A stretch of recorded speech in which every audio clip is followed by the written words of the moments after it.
নিটারিয়া এই যে নামটা বলেছে এটা সিরিয়ালি মনে রাখলে পুরো অধ্যায়টাই তোমার জন্য একদম সহজ হয়ে যাবে। তাহলে চলো আমরা দেখি কি বলছে।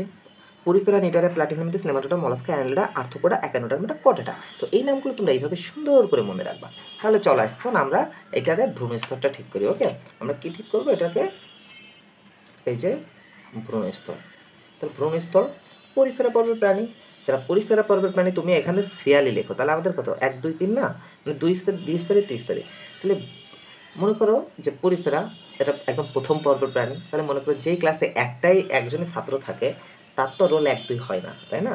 তো মনে করো যে এখানে 1 দাও, তারপরে দ্বিস্তরী 2, তারপরে 3। আর কোনো স্তর আছে নাই, তাহলে বাকি যারা আছে সব 3 লিখতে লিখতে যাও প্রথম। মানে এটা সহজ ভাষায় আমি তোমাদেরকে বোঝাচ্ছি, লিখতে লিখতে যাও। তাহলে মনে করো পরিফেরা একাই আছে, এক স্তরে, তাহলে তাহলে তো রোল 1 বলার কোনো দরকার নাই। এই জন্য কি এটা হলো স্তরবিহীন প্রাণী।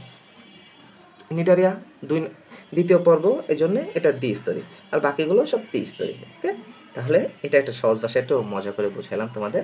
তাহলে এখন তোমাদের মাথায় কি কারোর প্রশ্ন আসছে কি না আমি জানি না, এটা হয়তো তোমরা অ্যাডভান্স লেভেলে গেলে তোমাদের মাথায় হয়তো একটা প্রশ্ন আসতেও পারে যে ভাইয়া আমরা তো পড়লাম যে দ্বিস্তরী আর ত্রিস্তরী, তাহলে আপনি এই যে স্তরবিহীন প্রাণী কোথা থেকে পাইলেন?